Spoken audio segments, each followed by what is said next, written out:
Hey guys, what's going on? And today we are gonna be looking at Tamiya's Fletcher in 1/350th scale.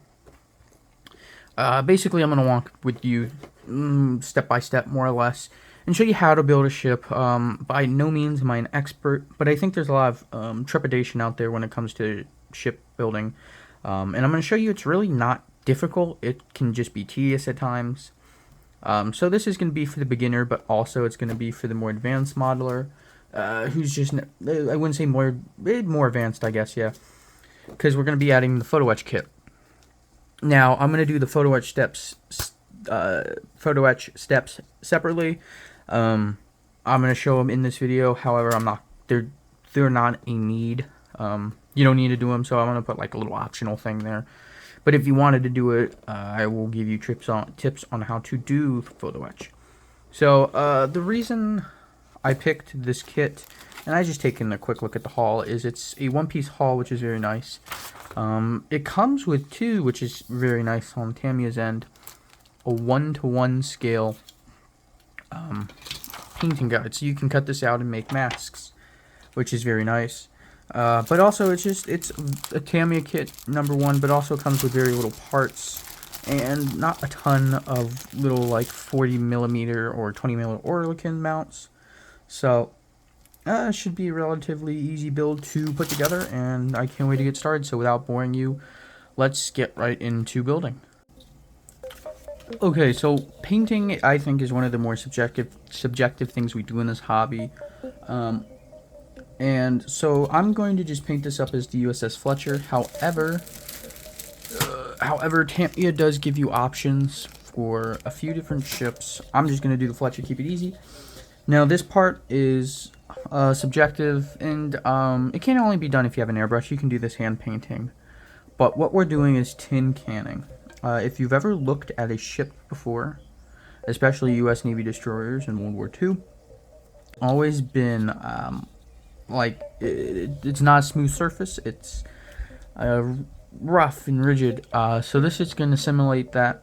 What I have in here is some unthinned XF2, which is white, and that way we get it to really stand out and it doesn't run. And then we're going to go over with a extremely thin layer, basically just to get a color of gray and the blue pattern.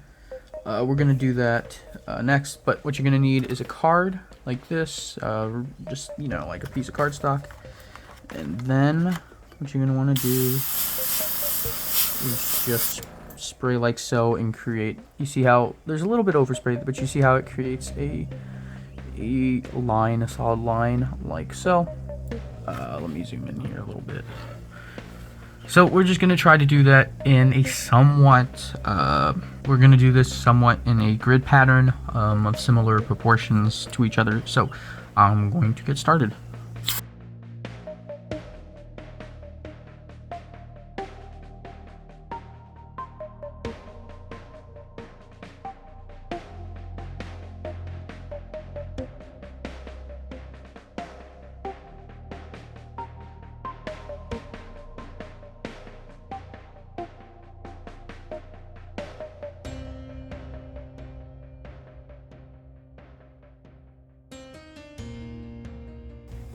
Alright, and now that we have completed the vertical grids on both sides, we are going to do horizontal, and it's going to be just the same.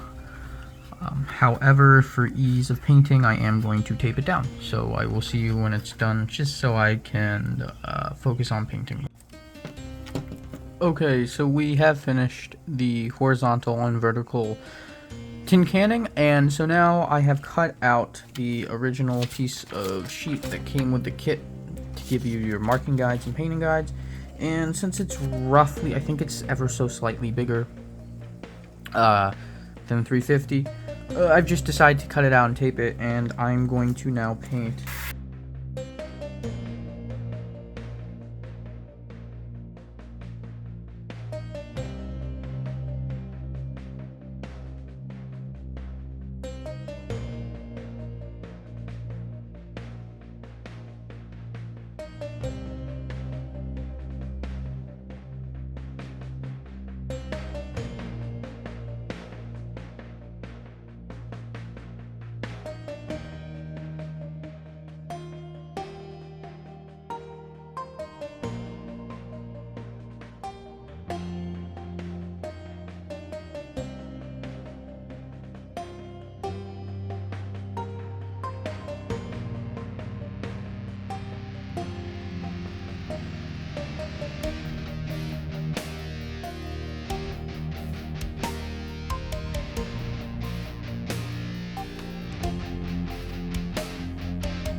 And so now we have moved on to the first photo etch part, and it's for this mark for director.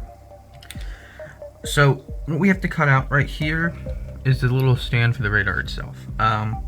So tools you're going to need for this, and photo etch isn't really that hard. You just got to be a little more careful with it. It's a little more delicate. You're going to want a knife or a pair of small scissors. They make photo etch scissors. Both come in handy at certain times. Next, you're going to want super glue. I really like this Bob Smith Industry stuff. It's quick drying, so there's not a lot of sloshing around between the parts. It will instantly set. You're going to want just like something like a blank sheet of card. Like this is, you're going to want a blank sheet of card for your super glue, and obviously you're going to want a photo etch part. So simply, it's just like with any model. Cut out piece you want. Now this is brass, and this brass is a little bit softer from Tom's Model Works than stuff from Edward. Anyway, so the next thing is bending. So you can easily bend with a pair of tweezers, like I like to do, or you can get a photo etch bending tool where you simply stick in like so and bend upwards. But I think that's a little, takes a little too long, so I like to just simply bend, like so, and I think it works the same. So we're just going to bend all four sides.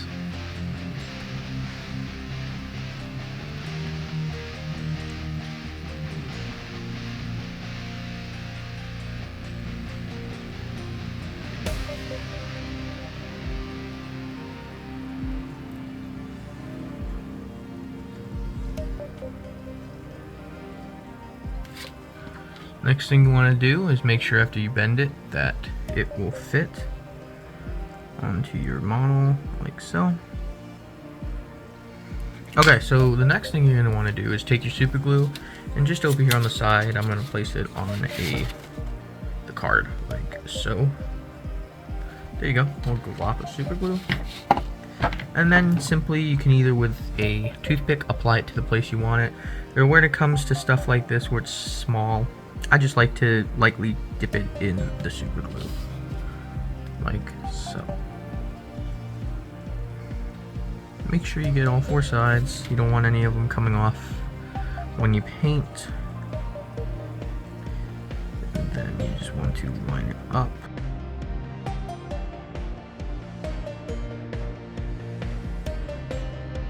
To bend. So, just like so. See, anybody can do this. It's not that difficult. You just want to make sure you measure twice, bend once.